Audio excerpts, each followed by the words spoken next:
Today, we're flying on British Airways 777-300ER in first class from London Heathrow to Chicago O'Hare. We'll check out their seats, the food, the service, and their ultra-exclusive first-class lounge, the Concorde Room. But does British Airways really provide the royal treatment with their first class, or is it just a complete and total giant fail? Let's find out on today's flight. Our trip starts off here at London Heathrow Terminal 5, where British Airways has a private check-in area for first-class passengers known as the First Wing. And once you're done checking into British Airways' private first-class check-in, you get to go through their private security area, which is really nice because, of course, it's much quicker than going through the centralized security that everyone else has to go through. But now that we're through security, let's go check out the lounge. As a first-class passenger, you have a choice between two different lounges, the Galleries Club Lounge and the Concorde Room. This is the Galleries Lounge. It's accessible to anyone flying on British Airways First or Business Class, British Airways Silver or Gold Club members, or passengers with Oneworld Sapphire or Emerald status that are flying on a British Airways or with a Oneworld partner. And while the Galleries Lounge is perfectly lovely, if you're flying on British Airways First Class, you'll definitely want to head on over to the Concorde Room instead, since it's a lot more exclusive and should be a lot less busy compared to the Galleries Lounge. And here it is, the Concorde Room. The Concorde Room is only accessible to those that are flying on British Airways First Class, Concorde Room cardholders, or those with British Airways Gold Guest List status.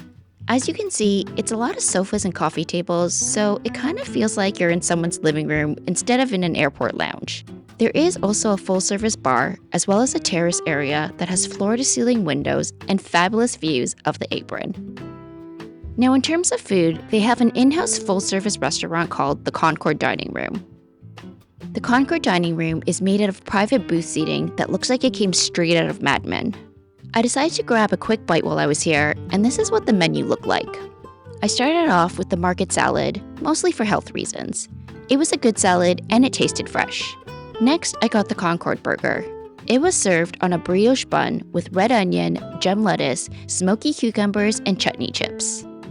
I had high hopes for this burger, but it was dry unfortunately. The chips were great though.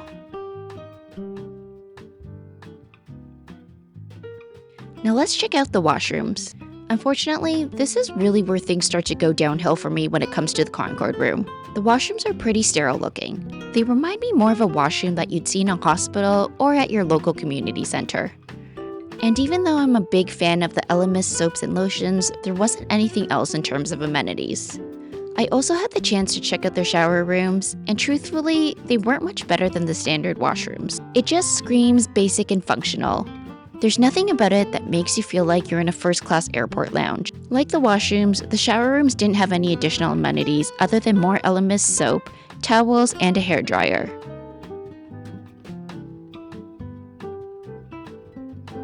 Okay, so just some final thoughts here about the Concorde Room. I have to say that the Concorde Room is very dated. I definitely think it could use a refresh, especially those washrooms and the shower rooms. To be brutally honest, I think the shower rooms and the washrooms need a complete overhaul in my opinion. But let me know what you guys think about them. I will say that the staff here is very good. They're very attentive. No complaints there whatsoever. But again, to be brutally honest, I think that there are other airlines with business class lounges that are better than the Concorde Room. So, for example, Cathay Pacific or even Qantas business class lounges, I think are better than the Concorde Room. And that's just their business class lounges. I'm not even talking about their first class lounges. And the final thing that I'm going to say about the Concorde Room is that there is no self-service here whatsoever. So there is no beverage station, no buffet. If you want food, beverage, or something else, you do have to wait for a server or flag someone down. They take your order and then they bring it to you. Regardless if you're sitting in casual seating, like where I'm sitting right now, or you're in the dining room. Obviously, if you're in the dining room, it makes sense to have table service, but I feel like if you're in the casual seating, it would be nice to give people the option to do self-service. Even if they didn't want to do the whole buffet route, at least a beverage station so that people could get drinks whenever they wanted without having to wait for someone. Because even if you just want a simple glass of water, you do have to ask someone for it. But let me know what you guys think about that. Do you think that they should maintain full table service throughout the whole lounge, even in casual seating? So, you get that full first class experience. Or do you think that they should at least give people the option for a beverage station? But let me know what you think about the Concorde Room. Do you agree with my assessment, or do you disagree and think I need to get a grip? Feel free to tell me that I need to get a grip if you want to. Alright, that's enough about the lounge. Let's get to boarding. As a first class passenger, we'll get to board in group number 1. There's an initial boarding pass and passport check, of course, and then we'll scan ourselves through the gates.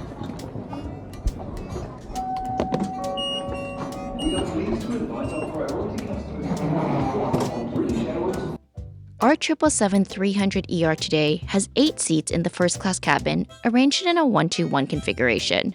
When I get on board, they have someone greet me by name, and then we are personally escorted to our seats. Today, we'll be sitting in seat 2K right by the windows. Here's what the seats look like. They're 22 inches in width between armrests and are upholstered in fabric with a 3-point seatbelt harness. You get your own personal closet so that you can hang up a coat or a jacket. There's also a small storage compartment directly below the IFE and the closet. And if that isn't enough storage, next to the headrest there's a storage locker with a mirror, and below the storage locker there's another compartment, except it's not for storage. This one houses the universal charge port, headphone jack, 2 USB-A ports, and the remote for the IFE. Oh, and if you are short like I am, you can also slide out the footrest. Before takeoff, we're given a hot hand towel that's served on its very own mini tray. We're also offered a glass of welcome champagne, and for some reason, I embarrassingly struggled to figure out how to open this tray table. I eventually figured it out, thankfully. We were also given this really tasty tray of welcome snacks that had cheddar crackers, olives, and mixed nuts. These were absolutely delicious. Soon after, the safety video plays, and it's time for pushback and takeoff. And about an hour after takeoff, it's now time for the first meal service. Here's a quick peek at what both the food menus and the beverage menus look like.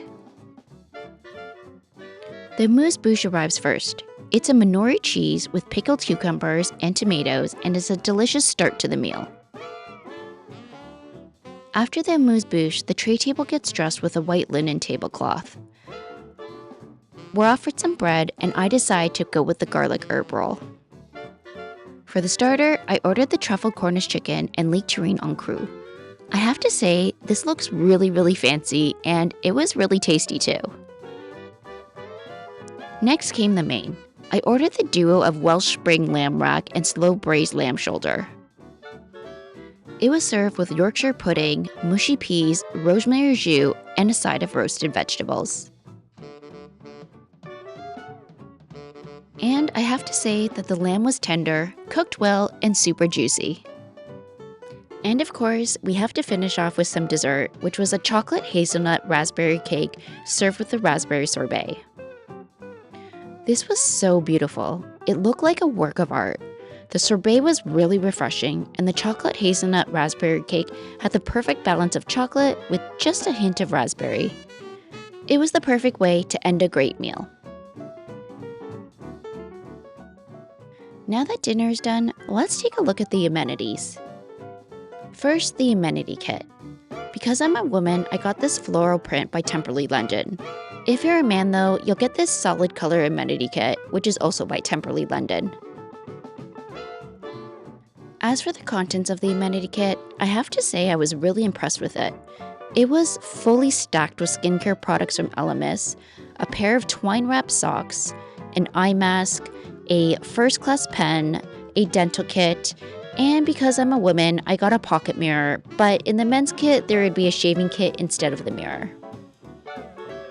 We were also given a pair of blue Temperley London slippers, as well as a pair of satin navy-lined Temperley London pajamas.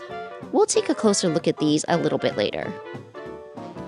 In the meantime, it's time to check out the lavatories. And this is what the first class washrooms look like.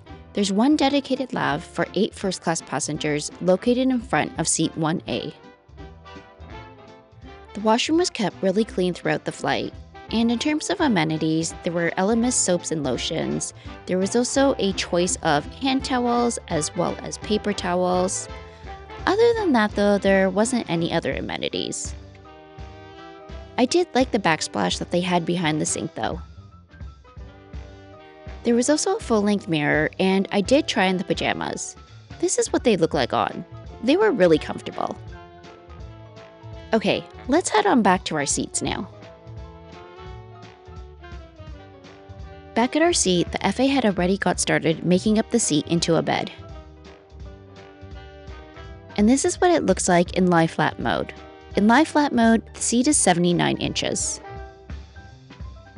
In terms of bedding, there is a mattress topper, 2 pillows, including a large fluffier pillow and a smaller thinner pillow, a thicker duvet cover, as well as this thinner blanket which was laid out on top.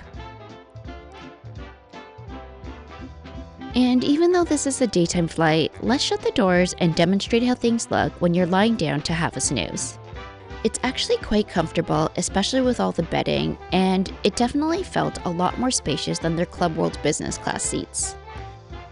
Oh, and this is what the footwell space looks like when you're in lie flat mode.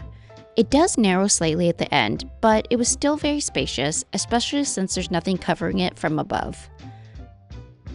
One thing that I did want to mention about the doors though is that when they're closed, there's still a gap that you can see through, which seems to be a common occurrence with doors that close in the center like this, even on other airlines. ANA's The Room business class doors have a gap like this as well. Alright, now let's check out the headphones and the IFE. First, let's take a look at these headphones. They come in this black case, and this is what they look like. They're manufactured by high-end audio brand Meridian, and they are noise cancelling. I did find these to be pretty good, especially for airline headphones. As for the IFE, it's a 23-inch high-definition touchscreen display. In terms of entertainment, there was a good selection of movies, definitely enough to keep you entertained throughout the flight. I also like that there was Paramount Plus available, including box sets with complete full seasons of TV shows.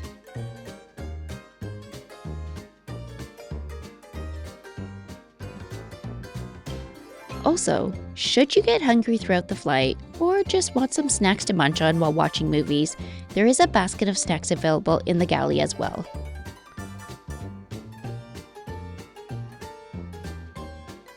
Alright, now before we get to the pre-arrival meal, as well as whether or not this flight was a first or a fail, let's talk about cost. Okay, so let's talk about how much all this cost. So I did use points for this, and I used British Avios. So because it was off-peak season, it was 68,000 British Avios plus around $1,000 Canadian in taxes and fees, because that is London Heathrow for you and their crazy, crazy fees. But I got an even better deal just because when I converted over my Avios from Amex points, there was a 30% transfer bonus. So I did get 30% of those points back. So it's basically like I spent around 48,000 Avios plus 1,000 Canadian in taxes and fees, which in terms of an award redemption, I feel like is an incredible deal for first class. And what I got, and for my redemption, I 1,000% think it is worth it.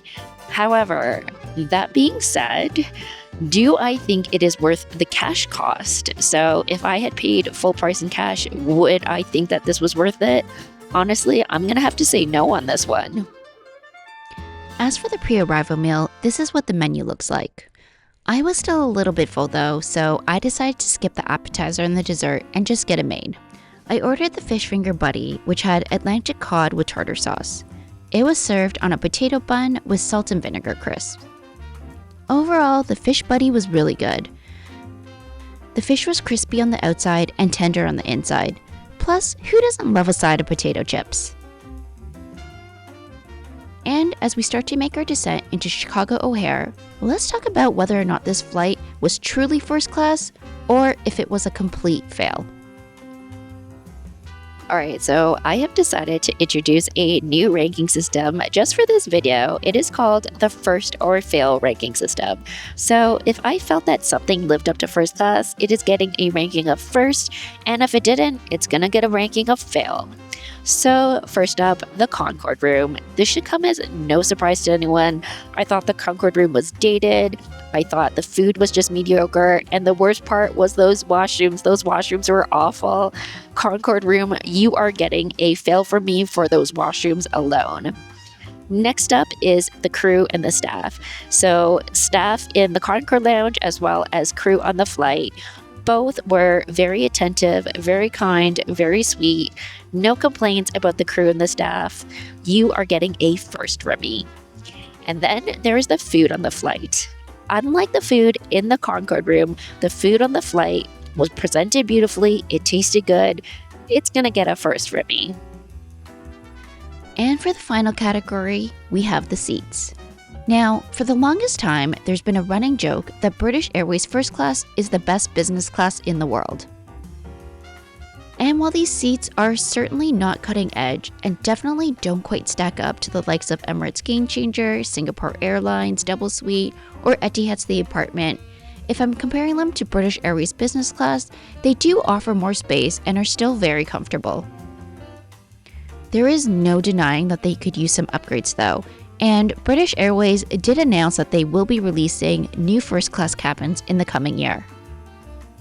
And I guess I must be feeling very generous today because I'm going to give these seats an extremely light first rating for now, since they do offer more space than BA's business class. But those upgraded first class cabins definitely can't come soon enough. But let me know what you think about British Airways First Class. Is it a first or is it a fail for you? Also, let me know if you agree with my ratings or not, or if you, once again, feel like I need to get a grip. Alright, that's all I have for you, so if you have managed to make it to the end of my video here, I hope you'll consider liking it and subscribing so that we can fly together again soon.